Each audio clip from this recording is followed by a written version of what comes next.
All right, STEM Coven, welcome to day 6 of Mystical Practices for Your Logical Life. Today we're going to be talking about energetic boundaries. So we all know that boundaries are really important to have, right? And in our culture, there's some gender bias around boundaries, like people who are socialized as girls and women are expected to have no boundaries and to just say yes all the time. And when women and girls have boundaries, it makes other people uncomfortable because we're told that we're not supposed to have any. So beyond just having boundaries with, what you say and, what you are and aren't willing to accept, we can also have energetic boundaries.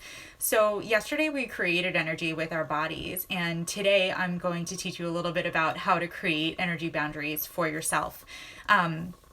So just like yesterday, when we created energy with our hands, today I want you to do a similar type of visualization. So the visualization that we're going to do is to, once you're grounded, once you've done your grounding practice, to start drawing energy up from the earth and also open your head up to the sky and start to draw energy in from the sky. So it's kind of bringing the energy up from the earth, bringing the energy down from the sky, and letting that weave around your body and through your body in an energetic boundary. So the way that I like to visualize it is as if I have two streams of energy coming in, one from the ground, one from the sky. And not only is it going through my body, but then it's also coming back up and around me, kind of like in the shape of an egg. So the visualization that I do is that I picture the golden energy coming down from the sky, and the golden energy kind of comes down in lines lengthwise to weave an egg around me. And then the silver energy that I draw up from the earth draws the width lines kind of around that egg and kind of creates like a cell around me, right? So cells are smart, like they're permeable, they know what to let in and what not to let in. And the same thing for your boundaries. So your boundaries are flexible and they can expand and contract as you need to. But you do need to cultivate this energetic boundary. So like I said, it's not, your boundaries aren't just like what you say. It's not just saying no. It's also having that energetic boundary around you. And this visualization can really help you cultivate that for yourself. And this is a practice. So if you're not used to doing these visualizations, as you do kind of like the grounding and the energy cultivation between your hands, this is the next step to kind of create that egg for yourself around you like a cell, to kind of draw these boundaries for yourself and have it be like an energetic protection.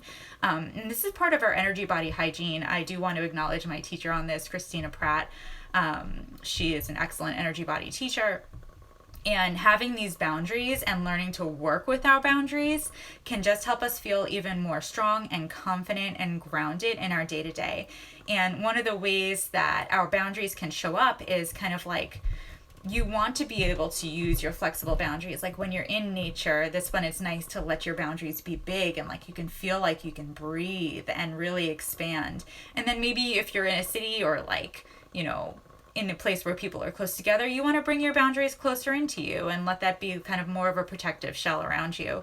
And I think that we all know what it feels like when someone kind of like puts their energy all over you, and it doesn't feel too good. So being kind of in control of your energetic boundaries and being able to kind of create this for yourself and examine any weak points that it has by doing the visualization is a really great practice to have. As logical people, I know that, sometimes we get caught up with like, okay, no, these are my boundaries. This is what I will and I won't do. It's nice to have this extra tool in our toolbox that we don't always need to have it be such like an outward strong expression. This can literally be an inward boundary or kind of your visualized boundary that you are able to create and maintain for yourself. So if you have any questions on energetic boundaries, I'd love to field them for you. Definitely shoot me a message. And if you're interested in grabbing the workbook for all of this work, like I said, I'll be going live all through the month of October with different tools that you can use. Drop me a message with your email address. I'll add you to my email list and you can get the workbook. All right, talk to you tomorrow.